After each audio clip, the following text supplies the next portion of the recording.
Bem-vindo ao Think Tank, à segunda parte do Think Tank, e eu vou começar já por colocar algumas questões, porque hoje estamos não só com uma participação muito elevada, ou seja, espectadores, mas estamos também com participação a nível de comentários e interação. E há aqui gente a dizer coisas muito interessantes. Olha, por exemplo, diz aqui a Branca Crisóstomo, até que enfim que alguém diz a verdade. Não existe direito em Portugal porque não tem um líder que defenda uma economia livre. Ora bem, é bom ouvir uma pessoa dizer isto. Agora, isto volta a ter a ver com a tal parte que eu não tinha explicado, que é o superior e o inferior. A zona superior da sociedade é a zona dos competentes, competitivos, geram valor, é o sítio onde nascem os líderes. Sim. Mas há a zona inferior da sociedade. Não é menos digna, nem é menos justificativa de atenção dos políticos. Sim. São aqueles que estão dependentes de subsídios, que precisam de ser protegidos nas suas relações económicas.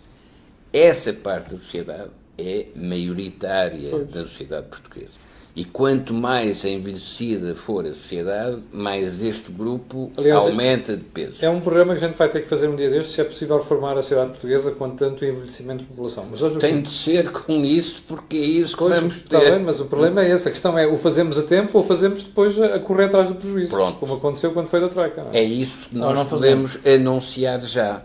Pois. O que é que vai ser... Ouça bem o que o Joaquim vai dizer. O que é que vai ser a reforma à força. Exatamente. Não é? Mas Jorge, deixa-me perguntar-te aqui uma coisa. O António Moura, nosso amigo António Moura, diz assim: como pode haver espaço para a direita se a Constituição aponta para o socialismo? Vamos lá ver. A Constituição foi um tema quando... Porque, vamos ver. A esquerda, quando a Troika chega a Portugal, utilizou um conjunto de instrumentos de contrapoder para no fundo, coartar a ação que estava inscrita no memorando. Sim. E a Constituição, obviamente, foi utilizada... Foi a desculpa. Foi a desculpa utilizada. E provavelmente com alguma razão, porque depois os próprios juízes do Tribunal Constitucional vieram a revelar que um conjunto de propostas que eram inconstitucionais. Isso também deveria levar a direita a repensar, porque há aqui um aspecto importante. A direita devia ter pensado naquele momento que o mais importante era ter o Partido Socialista no fundo, no poder, porque foi isso que o memorando explicava. Nós temos que nos lembrar que quem assinou o memorando foi o Partido Socialista. Sim. E o Partido Socialista houve um momento que saltou do memorando. E a direita devia ter percebido... Eu não resisto a fazer-te uma pergunta. Isso não foi um erro estratégico da Troika?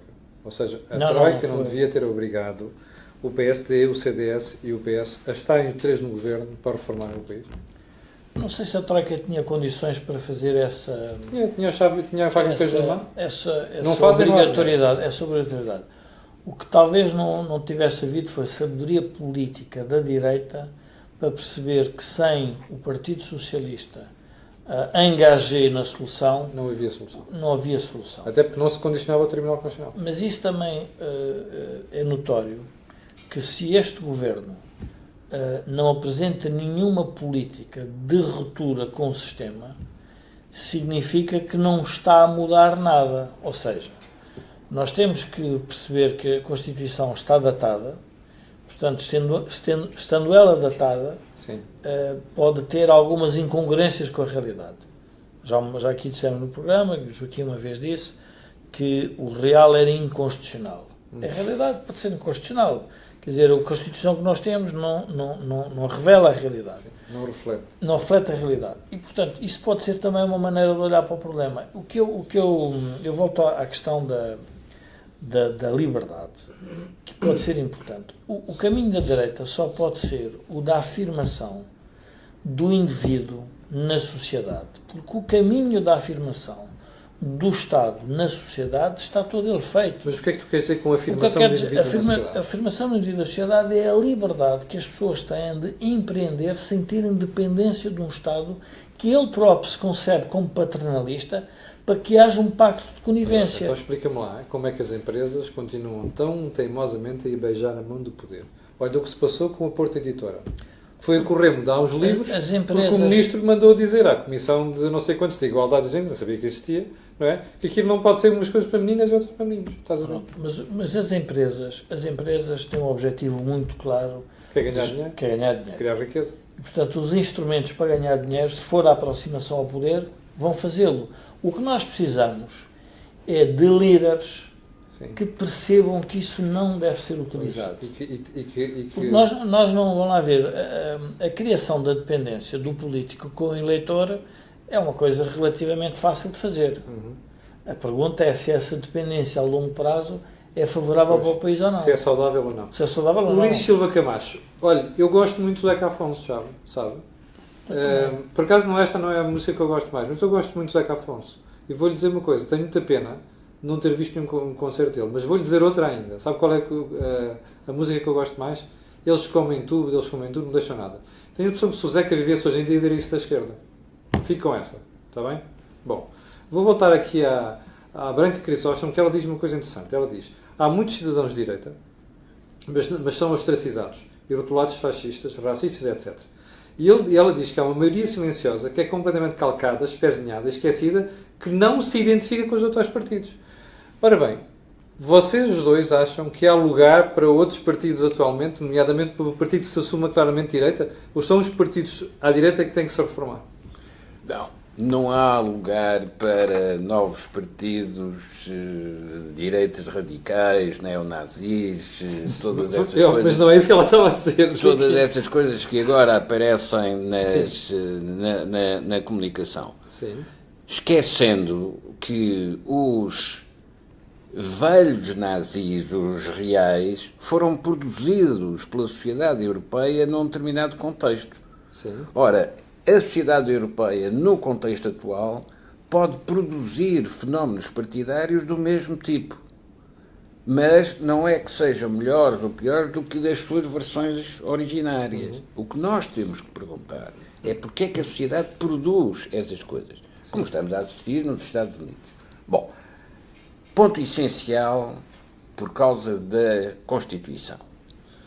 A Europa só se constituirá como espaço económico integrado e regulado desde que haja patriotismo constitucional europeu. Porque a Europa é feita por tratados. Os tratados são textos constitucionais. São constituições autênticas. Agora, no caso português, nós também fizemos uma Constituição para terminar com o velho regime e fundar o novo regime. Sim. Essa Constituição foi trabalhada em duas metades no Parlamento Português, uma até o 25 de novembro, primeiro pacto MFA partidos, outra depois de 25 de novembro, o segundo pacto MFA partidos. Logo, esta história dos pactos mostra que tudo foi condicionado. Mas dentro do condicionamento, primeira versão e segunda versão, tivemos partidos que participaram na sua produção e que depois de terem participado na produção se manifestaram contrários aos resultados. Não foi só o CDS, porque o PCP, que também votou a favor, criticou sempre como sendo uma Constituição que estava muito aquém daquilo que era necessário. Uma questão burguesa. Ora, todos estes anos, esse texto constitucional, de que uns gostavam e outros consideravam que era insuficiente ou que nem sequer podia ser aprovado, serviu de cobertura, ou se quisermos, serviu de pano de fundo, de cenário, à frente do qual se desenrolou o teatro político. Ora, essa Constituição foi feita assim, deliberadamente. Mas, Joaquim, como é que isso condiciona a resposta àquilo que a Branca estava a perguntar? É preciso os atuais partidos renovarem-se ou a gente precisa de outros partidos? Deixa-me só aqui ajudar o Joaquim aqui no aspecto. Nós temos que fazer a pergunta se há eleitorado de esquerda ou de direita.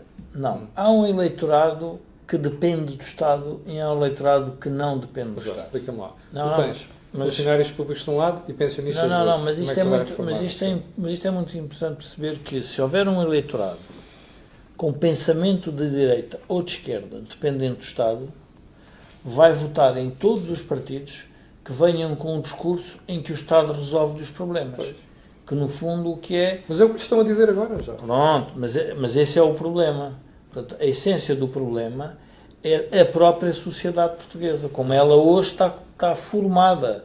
Nós temos hoje uma sociedade envelhecida, temos uma sociedade numas franjas muito pobre, temos uma sociedade com pouca capacidade de assumir risco e, portanto, a partir do momento em que temos esta sociedade com um nível de insegurança económica elevadíssima, e a insegurança económica não é só individual, é coletiva, Sim, sim.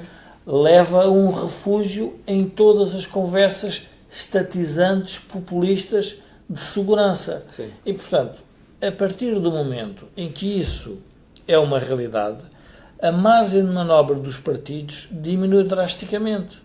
O Partido Social Democrata e o CDS, se fizerem um discurso mais centrado na capacidade do Estado de resolver um conjunto de problemas, necessariamente terão mais votos. Isto não tenhamos dúvidas sobre isso. O problema é que nós não nos podemos esquecer que o modelo de criação desse eleitorado foi feito com dívida.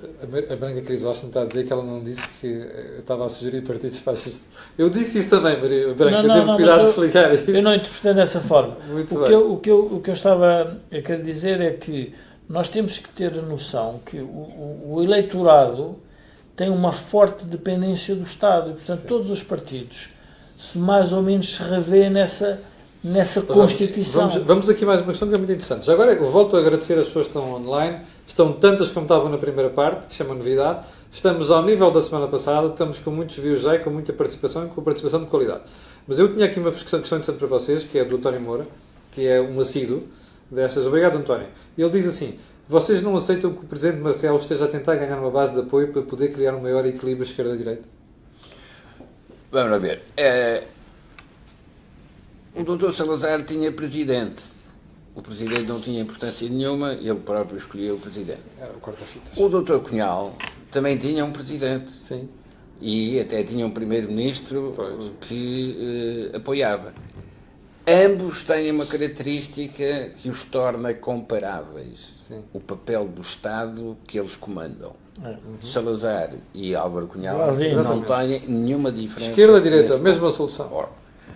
Agora, quando hoje se pergunta o que é que deve ser um partido de direita ou um partido social-democrata no contexto atual, tem de ser alguém que se formula uma perspectiva do poder fora do poder. Porque sempre que formula uma perspectiva de conquista do poder, torna-se igual ao Partido Socialista, porque o Partido Socialista já lá está. Quando lá chega, já lá está o Partido Socialista. Pois. Vamos ver os dirigentes de partidos conservadores que tiveram sucesso. Sá Carneiro, quando faz o seu arranque depois da doença, faz numa perspectiva de antipoder, porque o poder que estava afirmado era o poder socialista, era o Conselho da Revolução, Sim. era o presidente Yates. Mas ganha as eleições com maioria absoluta, ainda que aliado ao CDS. A seguir, Cavaco Silva. Cavaco Silva, quando é Ministro das Finanças, faz uma coisa que escandalizou toda a gente, que foi revalorizou o escudo. Isto era contrário a todas as... Porque era preciso controlar a inflação. Essa era a preocupação. Não, mas o que todas as posições políticas queriam era a ligação ao exterior, e a ligação ao exterior não era revalorização, era desvalorização. A seguir, quando ganha as eleições, a primeira vez, ganha com 30%. Então como é que ganha a segunda vez? Ganha a segunda vez quando aqueles que o tinham ajudado a ter 30%, fazendo baixar o Partido Socialista, foi o novo partido PRD, sim, que ao ter 18% pôs o Partido Socialista com 22 ou 21. Mas quando esse partido desaparece, que é nas tais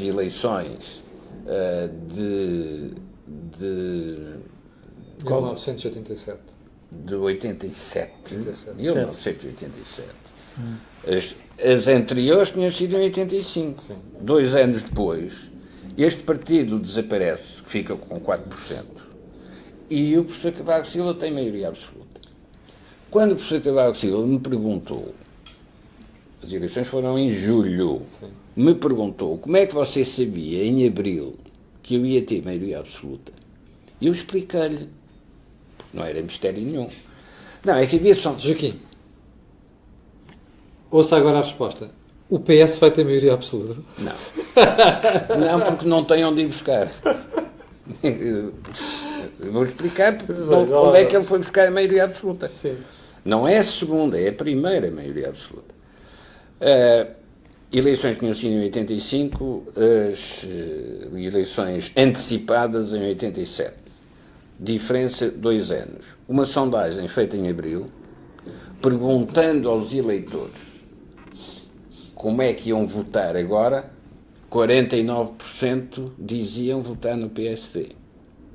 Portanto, apontava para uma maioria absoluta. Não tem importância nenhuma, não tem significado nenhum. Estávamos ainda há 3 meses, 4 meses da eleição. Sim.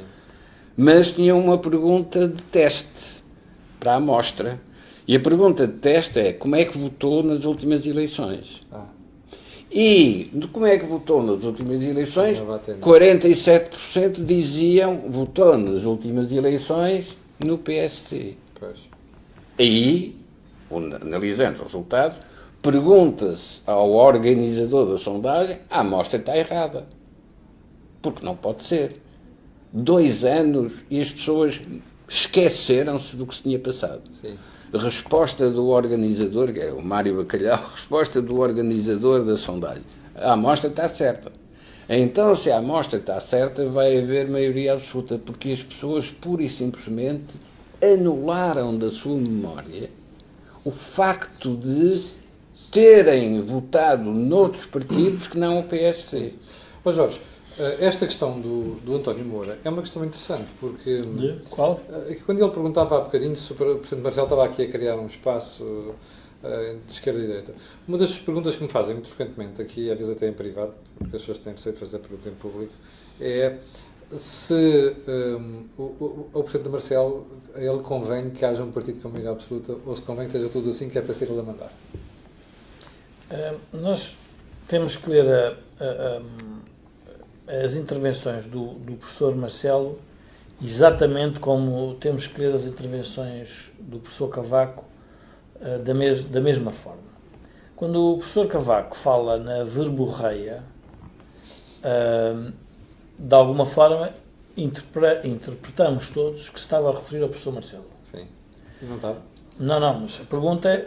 Mas temos que também fazer outra pergunta. Quando o professor Marcelo fala nos afetos, sim, está também -se a referir ao professor Cavaco, que não tinha afeto nenhum. Bem, sim, mas ele não disse...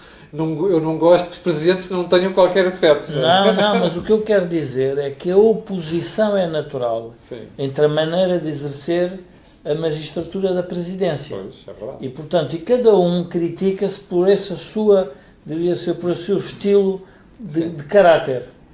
Mas a pergunta que me interessa mais saber é se o professor Marcelo, como agente político, está a ajudar a que o país se reforme. Pois. Pronto. E o que eu acho que o professor Marcelo pode estar a fazer é, no fundo, a fazer um compasso de espera. Porque o compasso de espera, nós todos temos a sensação, quer à esquerda, quer à direita, que este assunto não está resolvido. Não está bem resolvido. Nós não temos... Mas achas que ele quer resolvê-lo? Não, acho que o professor Marcelo anda à procura de um instrumento para resolver, porque, no fundo, presumo que a sua presidência concebe a presidência como política, quer dizer que tem que dar alguns resultados, tem que levar a algum sítio. Pois. E, portanto, quando ele diz, bom, então o que é que ele pretende fazer? Ele também percebe que a sociedade hoje tem que partir pacificada para as reformas.